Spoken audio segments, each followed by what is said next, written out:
Welcome back, movie buffs. I'm your host, Hunter Brewy, back in the studio to present you with yet another 6 minutes of my own opinion. With spring finally sprung, it seems a lineup of hot new flicks have also been jumping into theaters these past few months. And what better way to reflect the latest buzz in the cinematic world than with a brand new segment titled What's Fresh at the Movie Buffet? Now, these movies are ones you'd typically find still in theaters, or for rent at a Redbox or Xfinity on demand.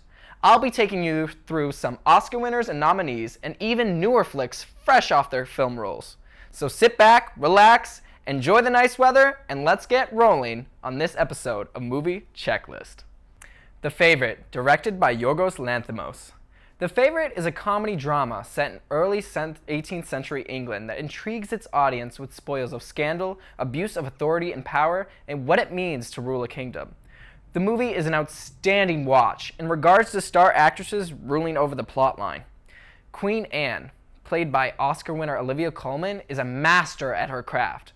Not only did Colman win Best Actress, but it's clear she also worked her royal butt off to give a performance so compelling and realistic, it left me wondering if she's actually a psychopath in real life.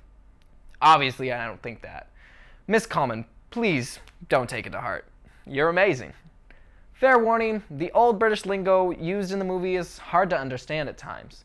If you don't pay close attention to the dialogue shared between characters, you may find yourself a bit lost. Like, completely lost. For a good chunk of 10 minutes, I had no idea what was being said. So open up those ears, pesky peasants, and sit down to watch an aristocratic taste of the not-so-sweet, sweet life. Get The Favorite at Redbox outside your nearest CVS or Walgreens, or buy or rent it instantly in the Xfinity On Demand menu.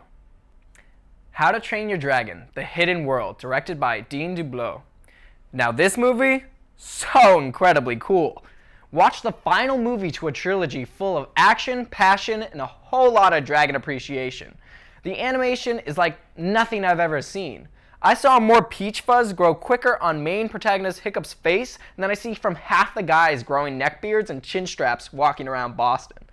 The effort put in by the animation team over at Pixar are seriously producing some exceptionally fine-tuned pieces of art. What's even better about this movie is the tension and emotion pulled from each energetic scene. And talk about funny.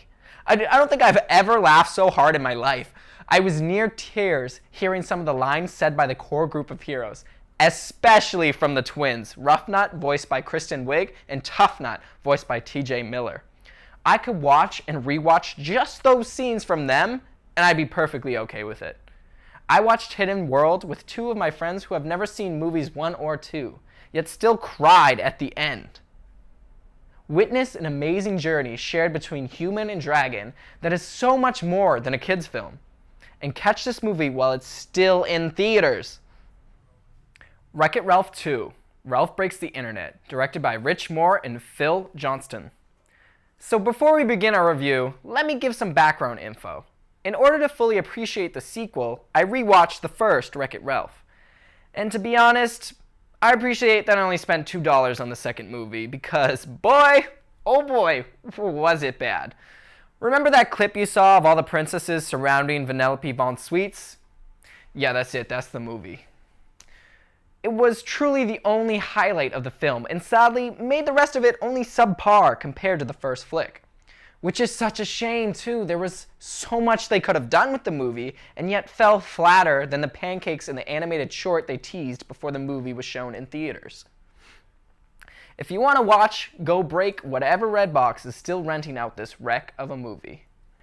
Captain Marvel, directed by Anna Boden and Ryan Fleck. And that's another moneymaker in the books for Marvel Studios. Carol Danvers flies us back to the 90s, a time before the boy band of Avengers ever took their mantle of Earth's mightiest heroes. Nosedive deep into the origin story of a super-powered pilot destined to stir up some super-powered trouble. Brie Larson delivers an excellent performance with a great deal of super support from her supporting cast. In this epic journey, we get to see a Samuel Jackson reprise his Marvel role as a younger Nick Fury, and frankly, steals the show throughout. A young S.H.I.E.L.D. agent at the time, this softer and quirkier side to Fury is interesting and refreshing. Speaking of refreshments, the visual aesthetic of this movie is fun, and the plot is lighthearted, mixed with comedy, and a whole flight full of action-adventure. Get caught up on the Marvel Universe by watching Captain Marvel in theaters before seeing her join the fight this April 26 in Avengers Endgame. Us, directed and written by Jordan Peele.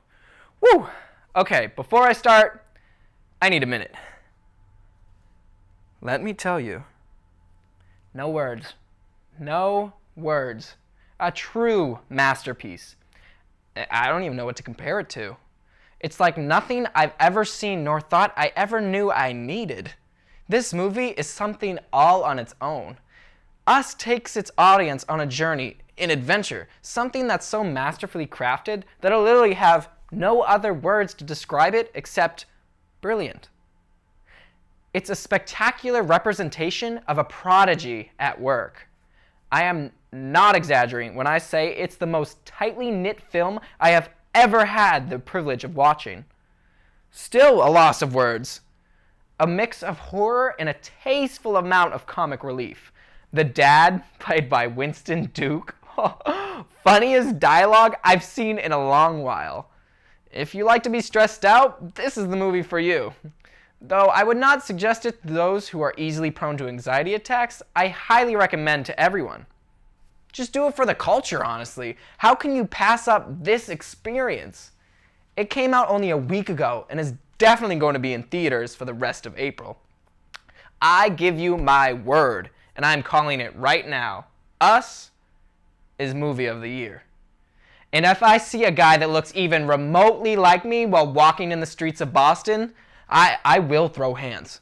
On sight, no hesitation. And that's a wrap on our newest segment, What's Fresh at the Movie Buffet. I hope you've liked what we had in store and enjoyed our list of current flicks. I would love to hear some feedback on what we should review next. Leave a comment down below about your favorite or least favorite movie, and we'll be sure to get it mentioned in future episodes. I'm glad to see some people stick around to the end of the video, and if you don't, I hope you lie to my face and say you did watch. I won't know the difference. I'm Hunter Berube, and I hope to see you next time when we check off another flick only on Movie Checklist.